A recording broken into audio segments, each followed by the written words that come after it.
Tun Dr. Mahathir, bekas Perdana Menteri dan Presiden UMNO akan sama-sama turun padang tanda sokongan beliau terhadap calon Barisan Nasional Ismail Safian. Kehadiran Tun pastinya memberi impak yang besar kepada Barisan Nasional. Begitulah kenyataan anaknya, Datuk Mukhlis Mahathir, pada sidang media di Kampung Padang Gajah Terong. Kita lihat saja hari yang lepas apabila Tun sendiri hadir di Perhimpunan Agung UMNO, suatu ucapan pergulungan Datuk Seri Najib, lantas naik ke pentas, angkat tangan bukan hanya Datuk Seri Najib tetapi juga Datuk Seri Abdullah Haji Ahmad Madawi. Imej itu saja telah mengubat rasa rindu kita, kan? Kerana buat mungkin lebih setahun lebih, kita rasa begitu kecewa dengan perpecahan yang berlaku dalam UMNO.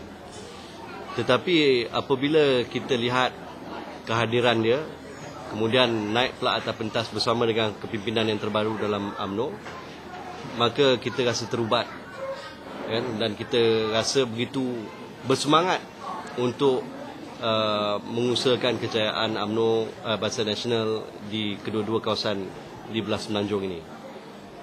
Saya kira dengan kehadiran beliau di kedua-dua Bukit Gantang dan Bukit Selambau akan memberikan satu suntikan semangat yang baru kepada bukan hanya jentera kita tetapi juga kepada pengundi-pengundi, kerana alasan perpecahan UMNO itu tidak lagi boleh digunakan oleh pihak pembangkang.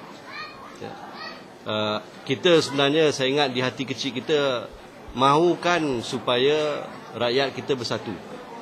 Apabila kita berhadapan dengan kemelut ekonomi yang begitu teruk sekali, dan kita nak memberi mandat yang sepenuhnya kepada Datuk Seri Najib untuk menerajui kerajaan, menyelesaikan masalah-masalah kita.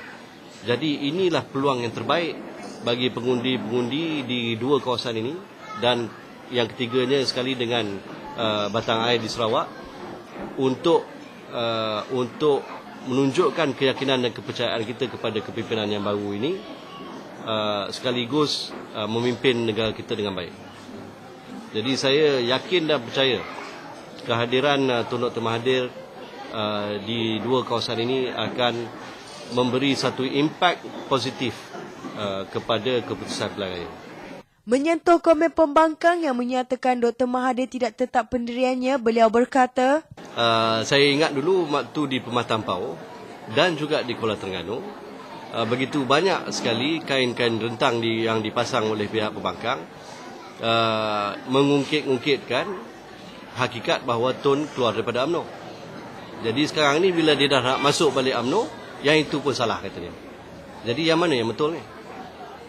Tapi yang sebenarnya yang kita tahu, pada waktu yang sama sambil mereka mengutuk kita, Datuk Seri Anwar masih lagi berusaha untuk berjumpa dengan Tun, nak minta maaf dengan dia. Sebab dia fikir itu sajalah cara dia untuk dia menjadi Perdana Menteri. Jadi kenapa sambil dia boleh mengecam Tun, tetapi pada waktu sama dia nak jumpa juga, nak minta maaf? Dia apa ni sandiwara yang dimainkan oleh Anwar Ibrahim ni? Keputusan Tun untuk menyertai semula UMNO pastinya memberi kebaikan kepada parti dan rakyat berdasarkan sumbangan besar beliau lebih 22 tahun kepada bangsa dan negara.